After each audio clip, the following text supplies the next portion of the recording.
Good afternoon, guys. Welcome. We're here once again doing another video. They're coming thick and fast at the moment. And have you got over it? No, me neither. It's been a hard couple of days, I've got to say. But football is a funny thing. It gives you hope and joy when you least expect it. And it also gives you sadness when you least expect it as well. And it was a feeling of being distraught on Wednesday night. But it's 11 versus 11. Who knows what's going to happen tomorrow as AFC Bournemouth travel to Manchester United. Coming up, Paul Kenward is with me. We're going to be previewing the match and talking a little bit about Man United, but also our Cherries chosen 11. And Paul's going to be choosing the 11 that he would like to see fielded. And plus, we'll also mention what we think Eddie will do. But we'll take in Eddie's press conference this morning first. And courtesy of Peter Rutzler from The Athletic, we're going to read out some of the reaction from Eddie this morning. And if you haven't subscribed to The Athletic, I'd advise you do so. Some brilliant in-depth articles about AFC Bournemouth, including one recently that I found really interesting, a chat with Mike Botto, stadium announcer at Dean Court, talking about, well, what a weird job it is to be doing what he is at the moment to a pretty much empty ground. Very strange, but do check it out.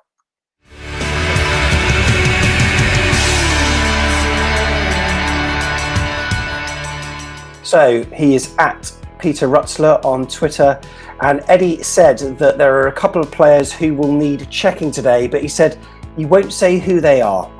Steve Cook in the week said that we played like a bunch of kids. Eddie, he didn't think that remark was helpful. He said everything needs to be internal. Staying together, staying unified is important. Nothing can change the past. Eddie went on to say a huge percentage of people will say we're done and we're finished. And he says that the club have been written off before. He admits the 6 games are very difficult, but sometimes that can bring the best out of us. Does he fear the sack? Well, it's not helpful in any way. He says his focus is on improving the team and we're better place to start than tomorrow. Of course, there are some similarities between the match with Chelsea at Stamford Bridge in December, which at the time was considered a must-win. I mean, we've had must-win games since then. Must win. And this is, well, you know, you can say infinity musts, but whether it will happen, we don't know, given Man United's form. Pretty good. The magnitude of the game is very similar, says Eddie. The feeling of where we are than tomorrow. We stayed in the game, that's the key thing. He says that the team need the physical and mental qualities of that game. And regarding Newcastle, we have to be careful. We don't want to be too negative. That's not going to help. You have to be realistic, and the focus is on a positive outlook in the future. The start of the game is hugely important. These games are hard enough, but if you give yourself a harder challenge, it knocks your confidence. We need to imprint ourselves on the game. And Eddie, speaking about the end of the season, says, all those types of questions are redundant to me. Right now, my focus is when managing the team is just to take them beyond where we are now. That's what I'm paid to do, and that's what I'll continue to do.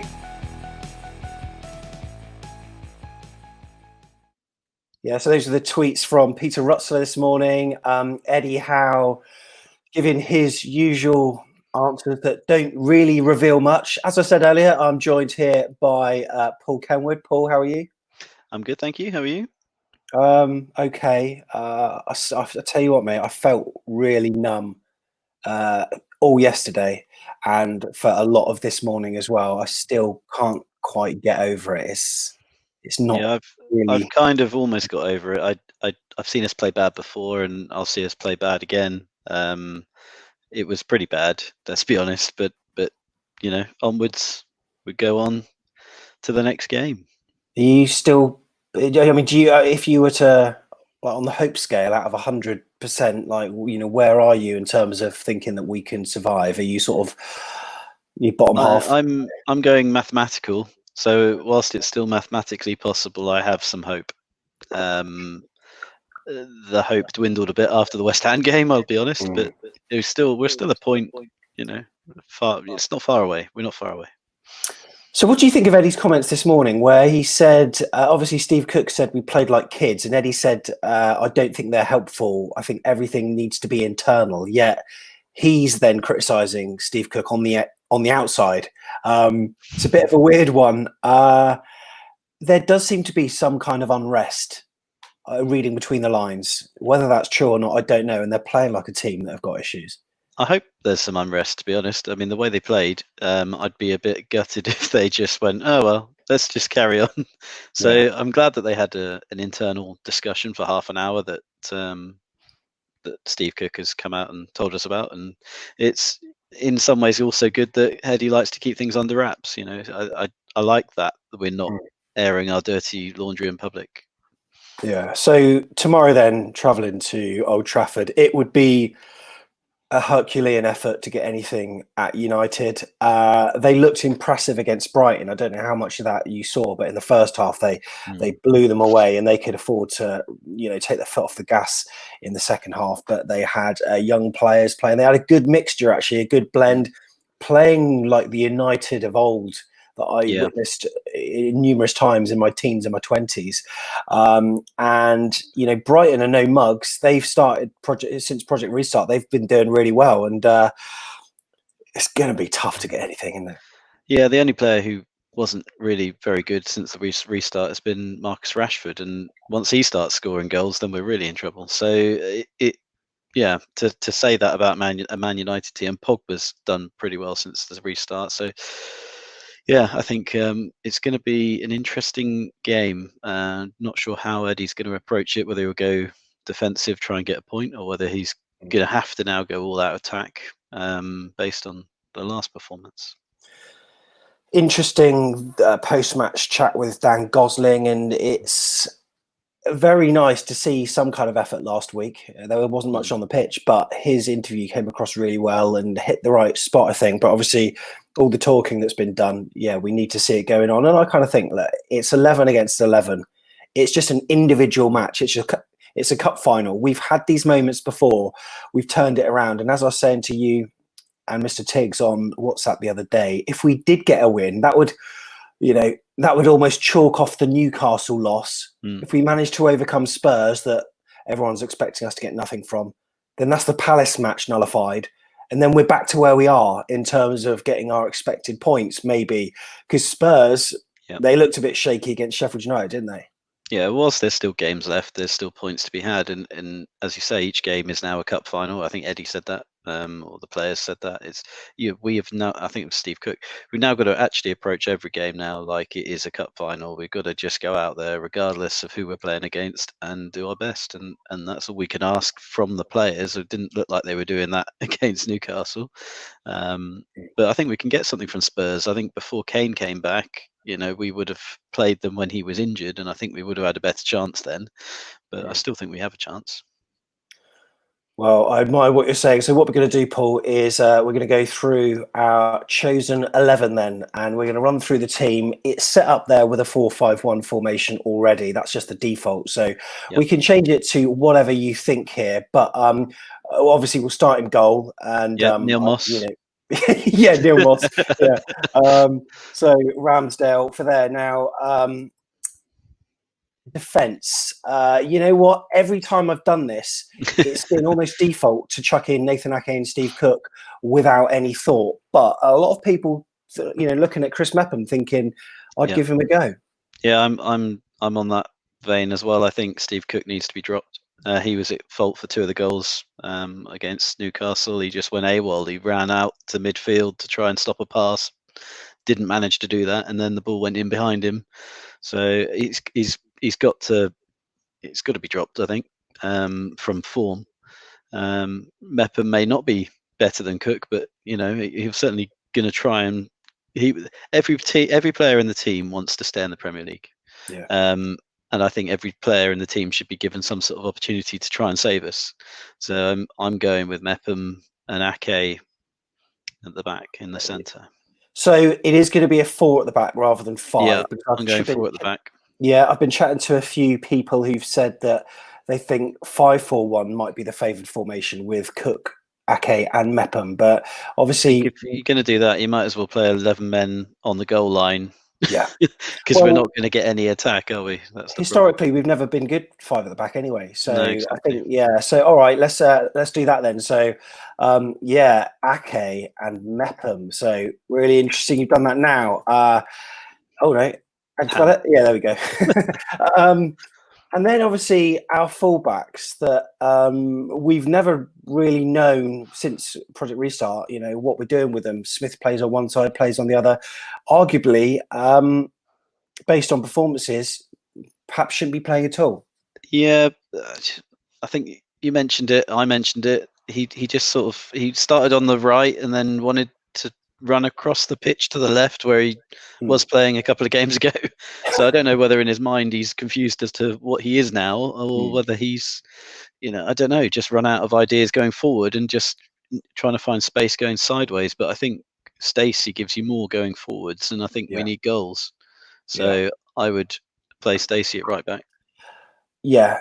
I would too. And the only thing I would say is that, the only thing that maybe worries me is having Mepham and Stacey on one flank. I mean, that could be targeted quite a lot. I mean, I'm assuming, correct me if I'm wrong, that you would probably opt for Kelly on the left side, would you? Yeah, that's a good assumption. Yeah, Yeah, I think Kelly's been very good since he started. It's either Kelly or Rico, yeah. but I'd Okay. go Kelly at the moment because Rico has gone AWOL. I haven't seen him anywhere. I don't think I've ever seen him in a training video or anything. It's Point. Yeah. I wonder if he's shielding for his family who've got issues, health issues. So maybe it's a decision he's made. I don't know. We've not really. Nobody's pressed Eddie on that in any of the press conferences. Interestingly, Mm. either. Where is Rico? So yeah, I go with Lloyd Kelly. Yeah. Okay, Lloyd Kelly. So, but I mean, does that leave us to, people saying, "Oh, maybe not the five at the back," but would that leave our right flank maybe looking a little bit naive with Chris Mepham, Jack Stacey, obviously fairly new blood in the Premier League. Chris Mepham not played a Premier League match for a long, long time. Or do you I think he should I have the genuinely experience? think it doesn't matter who you put in that back four, they're going to be under pressure Yeah. from Man United, and based on the mistakes that have been made, it would be unfair to have somebody like Mepham sat on the bench, an international player, Yeah. being displaced by Cook, who's not an international player and Yeah. arguably is going the wrong direction with his form. Yeah, very good point. Okay, so with that in mind, then, would you be slinging five in the middle, or would you be going 4-4-2? I don't think we've got the personnel to go 4-4-2 No, in no, I don't strike think we have. forcing. So I'd probably go five in the middle. At least it gives you a little bit of protection for the Yeah. defence. So tell me what you'd be doing then in terms of the men in the middle, because to everyone I've spoke to everyone online, his interview that he did, the anger that he showed, Dan Gosling is one of the only people that seem to get it. And it's funny, I said on Mm. the fans free for all, we always look to players that you know aren't playing as being the solution, and quite often we have looked at Dan Gosling, who's been all right, but he's never changed matches like we thought. But he came on, he scored a goal, and he's shown at least the right reaction. Yep. I think he's going to start, surely. Yeah, I'd put him as what you've got there as player 7. I think would be Yeah, Gosling.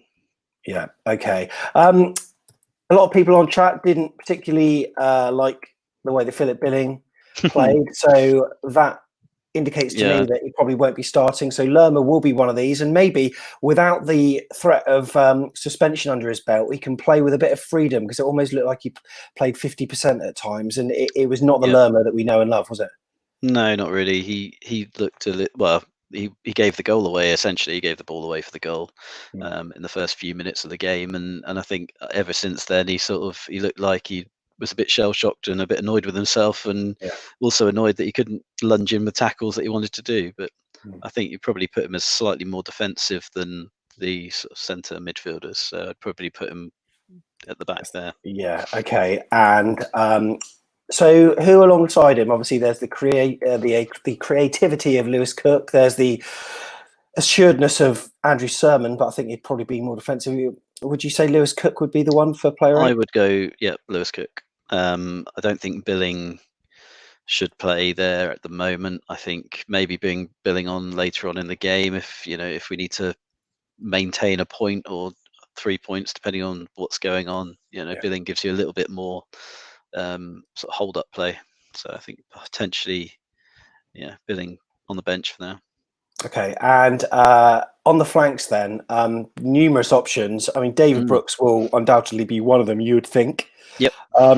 But then, obviously, on the left side, Dan Juma has shown little flashes, very little.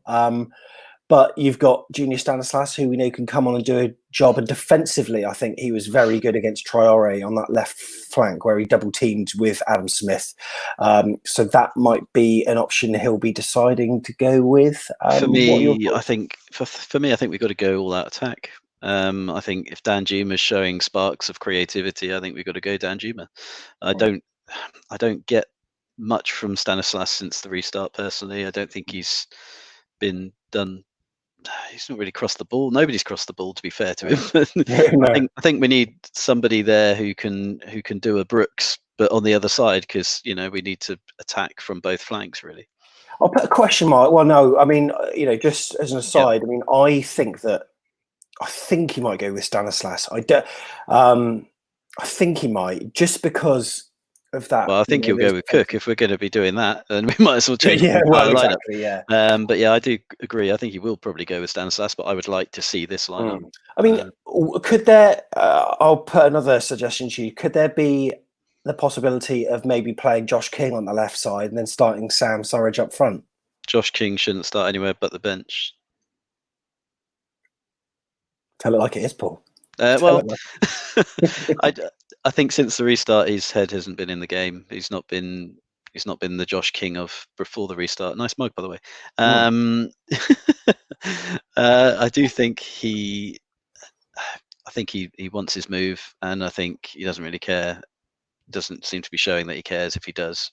But then he does that sometimes throughout the season. He goes off on these sort of sulks, and he doesn't really put the effort in, or it doesn't look like it. So we're not disused to that. But. So who are we going for then at the top, up top? Well, this is an interesting one, isn't it? Because you've got a number of players who could play there, and a number of players who shouldn't play there. Yeah. So you can't put in King, I don't think, on his own. I don't think he'd do it. I don't think Solanke is the man to go up there either. So I would put Surridge. So would I be correct in assuming this is your chosen team rather than what you expect? Or do you think Eddie could throw? I don't think he could throw Surridge in on this game. I would like him to. But you know what it's like with Eddie. He's got his players, he's got his loyalty. So he'll probably play King because he'll think, well, on paper, King is the stronger out of all of our forwards. But based on form, a bit like Steve Cook, I don't think you can pick him. I certainly wouldn't. But Eddie, I don't know why, sometimes just doesn't seem to do what the fans would do themselves. So maybe he sees something different in training. Who knows? I think you know what? I think we're very close to get. I think Surridge is probably going to be something that perhaps won't happen. I mean, the fact that he put Solanke up there, and Surridge hasn't. And the fact that Surridge hasn't even got any minutes at all. Do you think sometimes with Eddie Howe, he almost wants to be stubborn and prove that he's right with his signings, because he persevered with Jordan Ibe for quite a while. 15 million. He had that kind of noose around his neck, really. Solanke, 20 million. He's probably thinking to himself, I have to prove myself as being, astute in the transfer market rather than naive, like many people are starting to think. I think I don't know. It's a difficult one because with Lewis Cook, we wanted him to play for about a season before he actually got his chance, because Eddie said, we want to try and blood him in and get him used to the style of play and everything else. And yet, Dan Juma's got starts much quicker than Lewis did, and but whether that's based on injuries, I suppose it could be. But it is interesting how he sort of changed that stance of let's sign a player, put him in the reserves for a season, and then bring him forward. And now it's sort of let's just throw the kitchen sink at it, but it's not working. I think we're running out of time, and I think the younger players are more hungry than some of the older players. Yeah, the players have been with us for a longer time. So that's Paul Kenward's lineup. The only thing I would say, maybe he'll chuck in King just to obviously it's a shop window for King in the place where he ultimately wanted to join, and maybe Stanislas for Jan Juma, but if you're going that far, you'd probably say he would probably put Cook in over Mepham as well. But I don't know. Eddie Howe probably angry with Cook after what he said in terms of playing like a team of boys, which I don't think was worthy of criticism, that actual remark itself, because I think as fans we want to come out and see. Well, we want to see players come out, and say those kind of things rather than just these media trained sound bites. So I was quite pleased to hear Cookie say that, but quite disappointed at Eddie for saying what he said. Yeah, what did Eddie say about the injuries? He said there were a couple of players carrying injuries. Yeah, that's right. So are there any rumours on who they are? Not as far as I can see. He said a couple of players will need checking today. Won't say who they are. So yeah, because that could change everything anyway. So if it was Gosling, for example, yeah, you wouldn't get him starting. But yeah, let's hope that we've got a strong side to take on Man United on Saturday. Yeah, and let us know what you think in the comments below. What do you think your starting lineup's going to be? And just give an honest prediction on the scoreline as well. Hopefully we're going to get something. Paul, can I expect to see you on the fan free-for-all on Saturday afternoon, or will it be very much a case of hiding behind the sofa and not coming out until Sunday? I'll be there. You know me, Sam. Even last game I said I wouldn't do it, and then I was one of the first on there. Yeah. I think I actually find it really good, because it does feel a bit like a get it off your chest thing. When you go to football, physically go to football, go in the stands, you talk to people, you dissect the game on your walk home or back to the car. You get the chance to actually get over the match before you encounter your family. I found it quite hard on the last game to actually let go of the result until the free-for-all, and I spent 2 hours listening to the free-for-all, and actually I felt a bit calmer after having got it off my chest and having heard other people feeling the same. It's a bit strange. It's really strange scenario. But I do think anyone who is watching the game should let us know what they think after the game. Yeah, I completely agree. And if you want to take part in the full-time free-for-all, as you can see at the bottom of the screen there, straight after the Man United game, it'll be about 5 o'clock live on YouTube and Facebook. We want everyone to get involved, men, women, young, old, get involved. Anyone is welcome to come on and have your say. Just grab some headphones, plug it in, and go to afcbpodcast.com/take part. I may mute you when you come in, because sometimes there's a bit of background sound, etc. But we will get you on air, and then we'll have a bit of a free-for-all. And Paul, like you said, I found it a bit therapeutic. And usually I kind of store up my things that I would usually tweet. And just tend to bottle it, but as a podcast I don't want to sort of put tweets out that are overly critical or put my own view on there too much, but I feel as though I can a bit more within a group environment.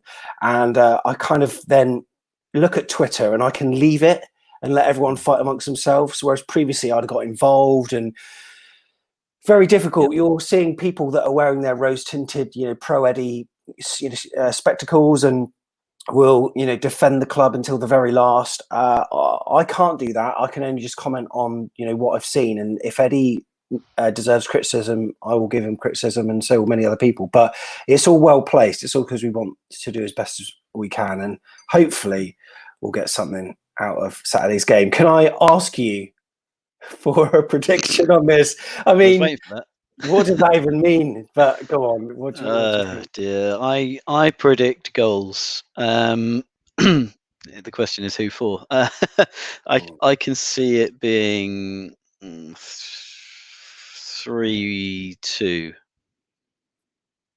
to us. Whoa, PK! Where did that come from? 3-2 to us. Well, you know what? VAR on our side for once. You know what? What is football without hope? And you know what? I said on Twitter that the emotional turmoil that we went through on the Wednesday night and the Thursday all day, and probably large parts of today, it feels worse than the actual situation when you look at the stats. Yes, we're below the dotted line, but it's 1 point. And we're looking at our form, the mentality, in all those things that we are assuming that the team will take into the next fixture. But they might not. It's 11 men against 11. Exactly. Anything can happen. We've beat Man United before, maybe not on their own patch. We've got a point there. So I admire that. And, you know, all is not lost. And we do want to give people hope. So I'm going to go for a cheeky 1-0 to Bournemouth. I mean, that is cheeky. Well, it is giving Man United a scoring goals left, right, and centre. But I've got to, I've got to be positive because I mean, there might be a fake bomb. We just don't know. Yeah, and this time it would be nice if there could be a kind of default 3-0 scoreline. Yeah. So that happened, But yeah, that would be great. Anyway, Paul, thank you very much for coming on. That's right. No worries. See you tomorrow, and enjoy the game, and thank you everyone for watching as well. Remember to get your team lineups and your score predictions in the comments below, and we'll see you in the next video in the free for all. Fingers crossed, it's a positive one. Up the Cherries. Back in the day!